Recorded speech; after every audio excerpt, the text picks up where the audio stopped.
Hola, bienvenidos. El tema que hoy vamos a tratar es cómo incide la dependencia emocional en las relaciones de pareja. Para ello quiero comenzar reiterando que amar y ser amado es de las experiencias más maravillosas que un ser humano puede tener en su vida. Cuando hablamos del amor sano, que implica respeto, valoración mutua, apoyo, libertad, posibilidad de crecer dentro del vínculo de pareja. No obstante, cuando empezamos a aferrarnos al ser amado, ese amor se convierte en dependencia emocional y ya no es un amor sano porque implica más la necesidad del otro. Tanto en mi vida profesional como en el mundo que me rodea, he logrado corroborar que la baja autoestima que suelen tener las personas dependientes emocionales y su sensación de no merecer afecto suelen marcarlos desde el momento en que eligen la pareja, porque inconscientemente buscan a alguien que complemente sus debilidades, es decir, su dificultad para tomar decisiones, su pasividad, su inseguridad. Entonces no es extraño encontrar una persona dependiente emocional con una pareja que sea dura, rígida, egoísta, poco empática e incluso manipuladora. Veámoslo con un ejemplo que creo que es bastante más ilustrativo. Voy a hablar de Marina, una mujer que me consultó hace tiempo. Llegó a consulta por depresión y por ataques de ansiedad. Marina era una mujer en ese momento de unos 56 años, una persona profesional, una mujer sensible, pero que le costaba mucho trabajo expresar sus emociones por miedo al impacto que tuvieran en los demás. Ella se definía a sí misma como una persona insegura, necesitada de afecto, de aprobación, que no tenía muy claro qué quería en la vida y con una muy difícil relación de pareja. Marina venía de una familia de personas muy trabajadoras, muy responsables, con patrones muy machistas en sus dos familias de origen, por el lado de papá y de mamá, donde la mayoría de los hombres habían tenido episodios de infidelidad y tomaban mucho licor. Y las mujeres, muchas de ellas habían sido agredidas y lo habían tolerado de alguna manera. El esposo de Marina era Julio, que en ese momento debía tener unos 58 años de edad. Julio también era una persona profesional. Ella lo definía como una persona muy reservada, callada, egocéntrico, con muy poca expresión verbal y afectiva, y muy terco. Julio venía de una familia que había perdido a la madre cuando él era muy pequeño y la familia quedó a cargo del padre, que fue una persona muy trabajadora, responsable, pero muy duro y muy agresivo con sus hijos. No permitía que nadie pensara nada distinto a lo que él opinaba y menos que lo expresaran. Por lo tanto, el diálogo en esa familia fue algo casi inexistente. Entonces aquí vemos cómo los dos miembros de esta pareja vienen de historias familiares que les dejaron vacíos afectivos, donde tuvieron agresiones en la pequeña infancia, distintas, pero ambos las tuvieron. Y todo esto los marcó en su propia confianza hacia sí mismos y en la confianza hacia el mundo que los rodea. Entonces, cuando llegó Marina a consulta, llevaba más o menos 25 años de casada con Julio y en ese tiempo nunca había podido ponerle un límite sano con respecto a nada. Entonces había tolerado maltratos de Julio y él fue escalando en la agresión hacia Marina hasta configurar un cuadro de violencia psicológica. Marina reportaba que Julio la ignoraba, no la tenía en cuenta en las decisiones importantes de la familia, dejaba de hablarle durante días a veces y ella no sabía siquiera por qué. Él la descalificaba, la invalidaba, no valoraba absolutamente nada de lo que ella hacía, ni siquiera su aporte económico a la familia, que era significativo.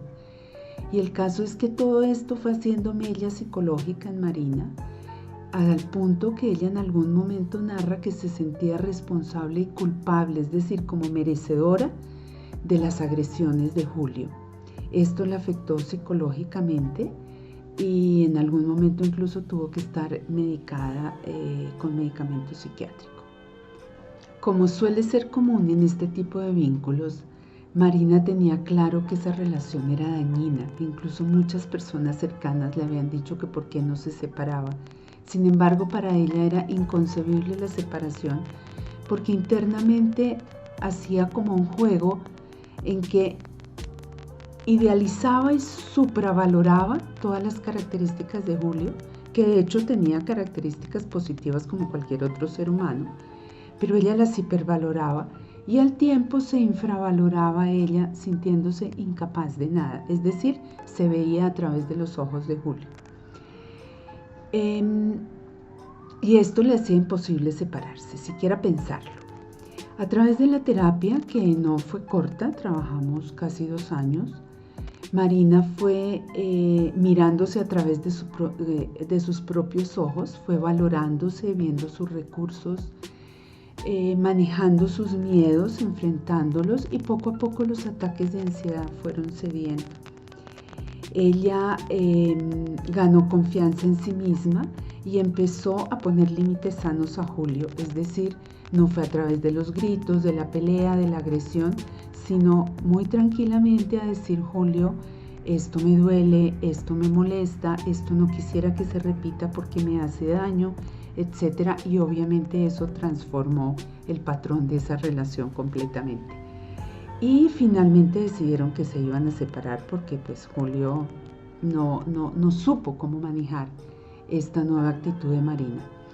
Con la sorpresa que cuando él vio que Marina ya estaba decidida a aceptar la separación, apareció también su patrón de dependencia emocional y empezó a manipular, a amenazar e intentando sacar provecho de Marina como lo había hecho durante muchos años.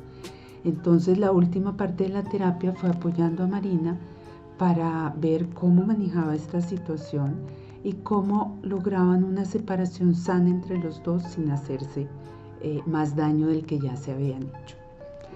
Voy a mencionar ahora otras características que de pronto se pueden ver en este ejemplo también, pero que quiero mencionarlas específicamente, que es que la persona dependiente en una relación se siente 100% responsable de la felicidad de su cónyuge, desde el miedo a perderlo, obviamente.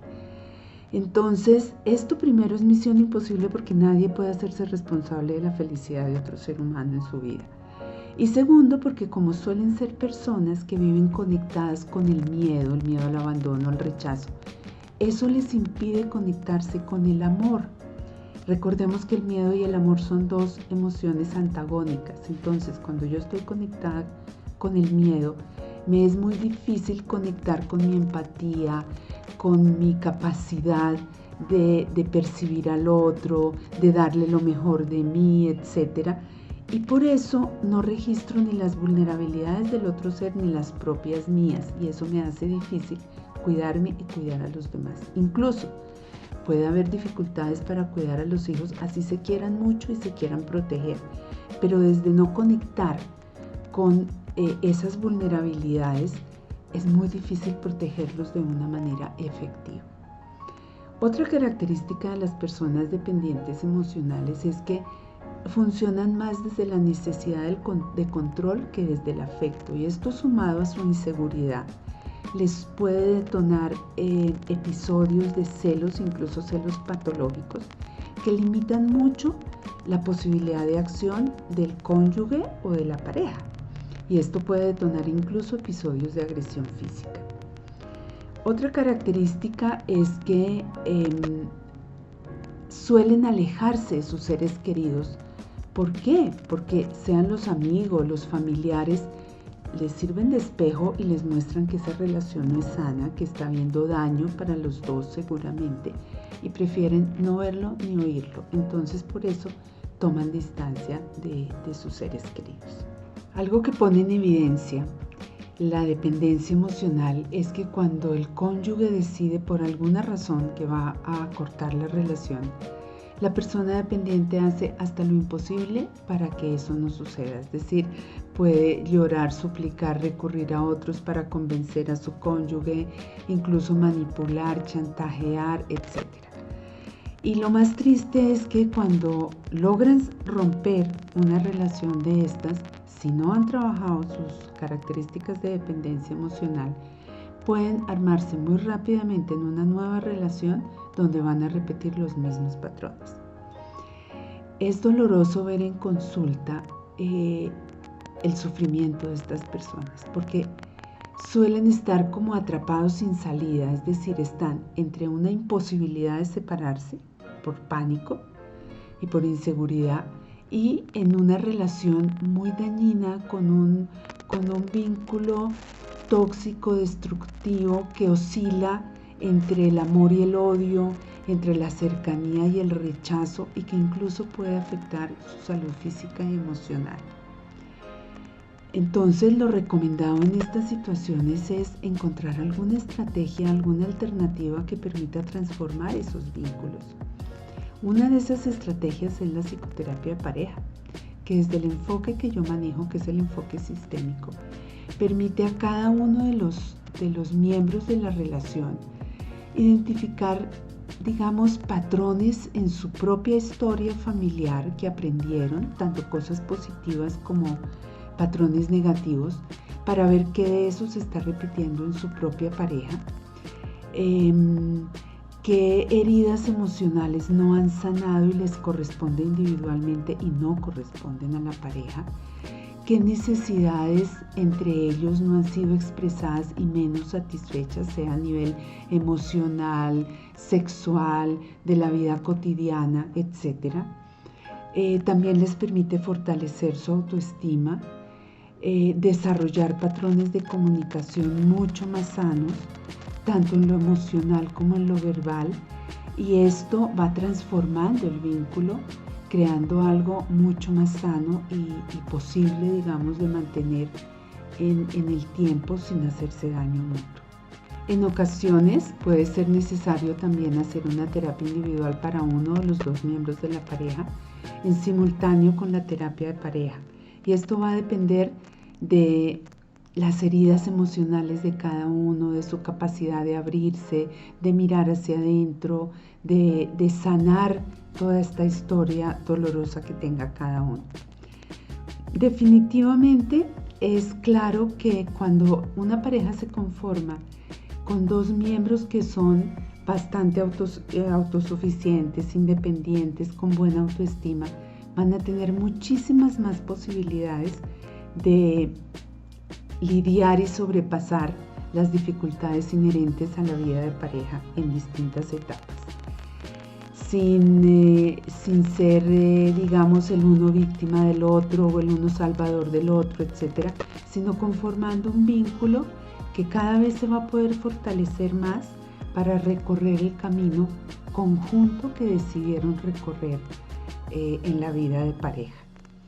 Entonces, si este video te ha sido útil y crees que a alguien más le puede interesar, por favor compártelo, suscríbete a mi canal de YouTube y activa la campanita para saber cuando tenemos nuevos videos, y consulta mis redes sociales que ahí las tienes a la vista. Un abrazo y hasta pronto.